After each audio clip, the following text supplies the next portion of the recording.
Hey folks, welcome back to another episode of Straight Talk Whiskey. I'm Nick here with you as always, and thanks for joining us for episode 93. So today I've called an audible. I was going to review an older Irish whiskey, but instead I found myself just up the road about 40 minutes from where I live, and it's a tasting room and gift shop visitor center of the Heritage Distilling Company. I believe this is their 4th location, soon to be 5 in the upcoming year. So I saw that they were local, saw that they had some tasting flights available, so took a little Sunday drive there to check them out, and came home with a bottle, sure enough. So what I've got for you today is the Heritage Batch Number 12 Bourbon Whiskey. So, bottled at 46% ABV. This is, and as they claim to be, a craft distillery. So, what that means is that they are a smaller company, but have, by the show of, 4, possibly 5 different locations, are expanding. But they're small, produced in the U.S., produced in a specific location. They're not owned by a huge conglomerate. They have locally sourced grains. They have a bunch of different programs, not that it makes it craft, but they have all these things that intrinsically, the small production type, the small batches, the range of different products from whiskey, bourbon, rye, gin, vodka, flavored whiskeys. I mean, they've got a really impressive lineup from what I've seen. And I've only tried maybe four things from them. And one of those things was actually interesting. It was a brown sugar bourbon, which had some really, really heavily brown sugar notes, obviously, as you can imagine. Bottled at 103 proof. And that I was told by the person who was serving me and working there at the time, that was not as sweet as their traditional BSB brown sugar bourbon that's cut at a lower proof. That was even sweeter. I mean, this thing packed a punch. But anyway, so getting back to this, like I said, the grains are local. I believe the corn and wheat come from eastern Washington, and then the rye, malted barley, I could be mixing those up, come from nearby Oregon and Canada as well. So, pretty local. The product itself is made in the U.S. I believe they have Gig Harbor, Washington on here, but I've also seen from their site that they do have production facilities in Eugene, Oregon. So, if those locations mean anything to you and where you're from. So, let's get into the spirit. It's a rather light color. It's only been aged for 2 years, and when I asked the size of the barrel that it was aged in, they're in traditional, standard 53-gallon American oak barrels. So, we're not getting a really deep, rich mahogany color on there because it has been aged, that 2 years in the larger barrels. So imparting a little bit less color there, but nonetheless, that's what we've got going on here. There's little light gold, coppery tones to it. So let's go in for the nose.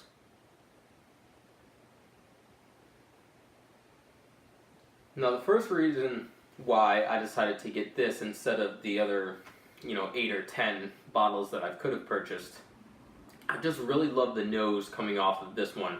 It had really fresh corn grain notes to it, not this, chemical, genetically modified note that you can sometimes get and attribute to a corn smell or aroma, but really just a robust, sweet corn.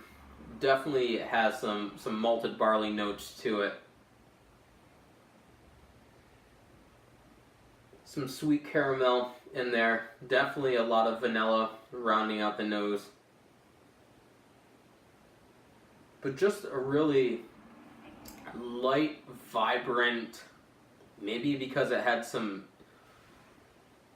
made me reminisce of summertime, that, you know, I was really drawn to it because it's just really the sweet corn, caramel candies, you know, candied corn, all of those wonderful carnival-esque notes. There's even a buttery note to it. But also on the flip side, after you nose this for a little while and it starts to open up and get some air moving around in there, you notice some earthy notes and some pine needles and mint and a slight hint of chocolate in there. Almost like a raspberry chocolate mix going on in there, which is interesting. So let's go in for the taste.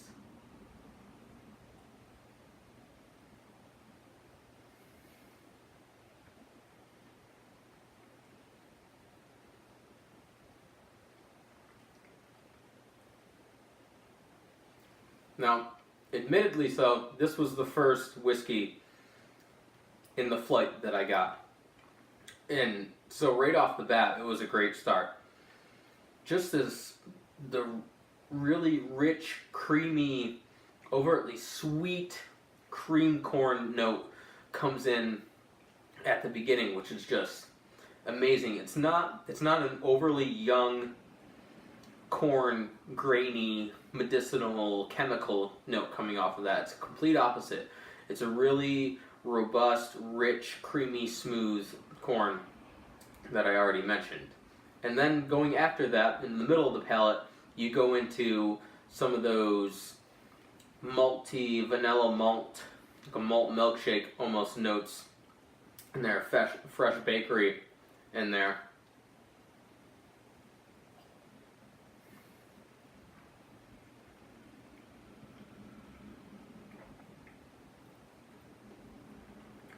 And then I'm getting a little bit of a spice, a little peppery note, definitely pine needle, wintergreen, minty notes, and a little bit of the chocolate, raspberry chocolate that I was talking about, but not as much, not as powerful as it was in the nose, but it's still there a little bit.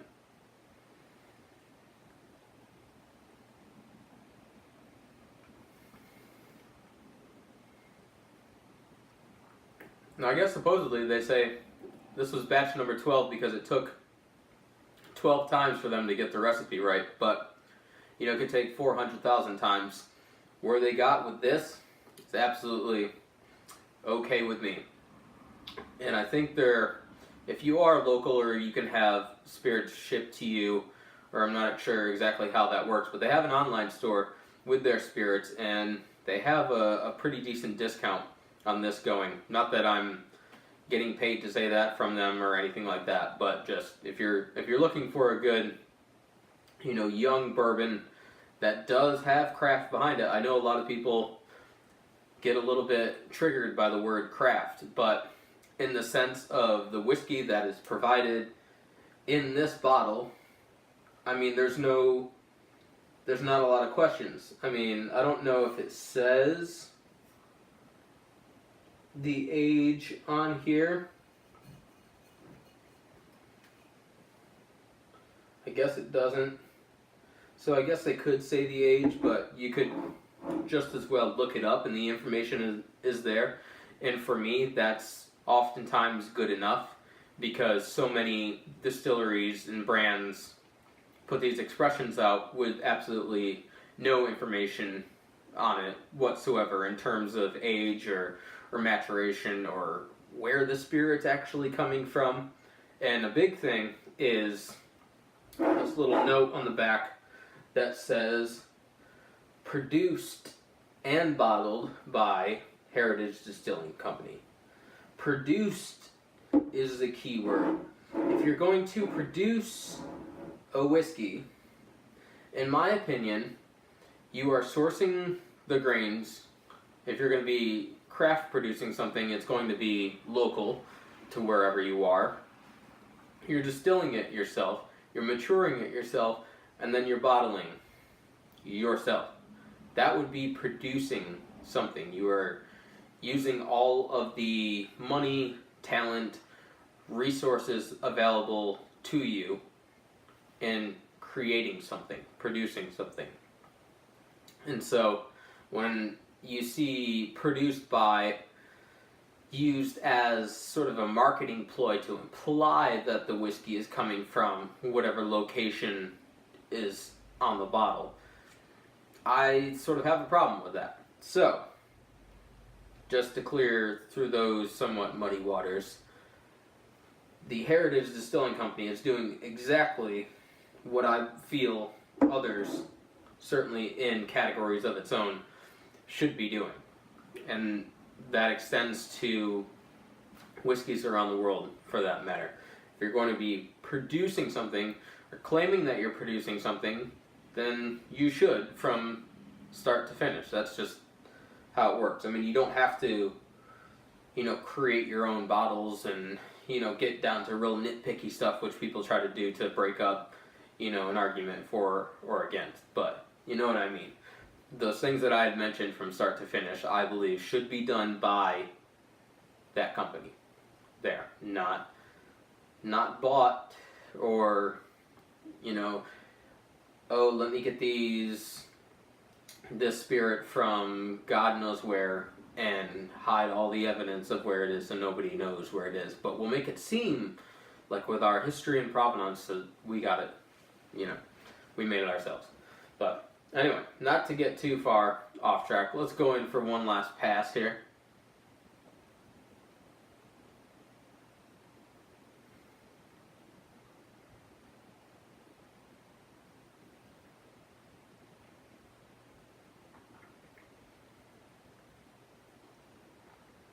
Now, in terms of the finish on this, it's really, I would say, pretty medium length finish. It's keeping a lot of those vanilla, caramel, toffee notes lingering on the palate, as well as a little bit of malted barley and vanilla, vanilla bean are lingering there in the background.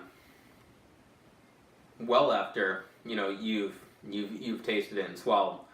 So that's definitely got a lot going for it in that sense. You'll probably notice that I had the glass somewhat full as it came in, and usually I pour it on camera, but I've been sipping this one for a while now, and it doesn't fade away. Leaving it out for, I think I've been sipping it in small quantities over the last hour and a half. You don't lose anything by it. It just opens up. It stays there. It's, headstrong and steady through and through. And, this is one that I'll probably need to go back and grab another couple bottles. If it's not local, I think it might be. I'll have to check it out. But it's definitely, if you can find it, go for it. Give it a shot. They also have some other great products out there that I wasn't able to buy all the bottles at once. So definitely give that a try if you're into gin and vodka. Give those a shot too.